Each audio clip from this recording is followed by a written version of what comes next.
Salut à tous. Cette semaine, gros podcast en direct de la bataille d'Andorre. On est sûrement allé voir l'un des films les plus attendus de l'année. J'ai nommé Star Wars 7. Putain, R2, sors-moi de là, je suis dans la merde. Vitesse lumière. Star Wars 7, le réveil de la force, c'est le nouveau film tiré de la saga hyper, méga, ultra intergalactiquement culte de George Lucas, créé en 1977 et remis au goût du jour par son plus fidèle padawan, J.J. Abrams, qui a la lourde tâche de remettre l'équilibre dans la force 10 ans après le dernier épisode de Star Wars. N'est-ce pas, Chewie? Ça parle de quoi? Eh ben on va pas tourner autour du pot ni passer par 4 chemins, je vais être sympa et je vais commencer par la fin.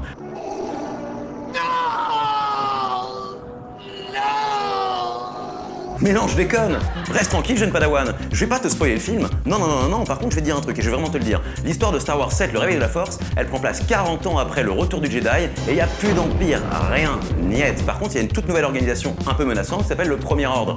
Et c'est des sortes de space fascistes un peu chelous qui veulent nettoyer la galaxie. Et à leur tête, il y a un leader, le nouveau méchant de Star Wars, Kylo Ren.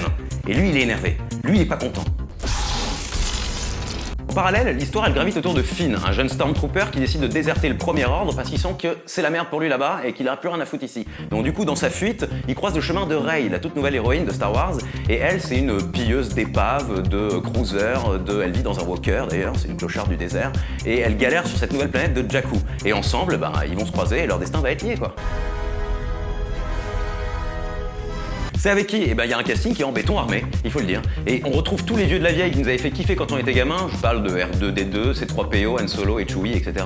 Mais il y a surtout tous les nouveaux visages de cette nouvelle saga. Je parle de Rey, interprétée par Daisy Ridley, qui est franchement pas mal et qui exciterait plus d'un Wookiee dans la galaxie. Il y a aussi John Boyega qui joue le rôle de Finn, le Stormtrooper, et qui est un nouvel acteur qu'on découvre et qui va beaucoup faire parler de lui. Et alors mention spéciale aussi au jeune Adam Driver, qui a la lourde tâche d'interpréter le rôle du côté obscur de la Force et qui le fait franchement pas mal.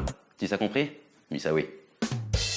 Le film, j'en ai pensé quoi? Eh ben putain, j'ai eu le sabre laser tout dur pendant tout le film et j'ai eu une explosion intergalactique de blaster dans ma gueule que je peux te dire que j'avais l'impression d'avoir 8 ans au cinéma et ça m'était pas arrivé depuis longtemps.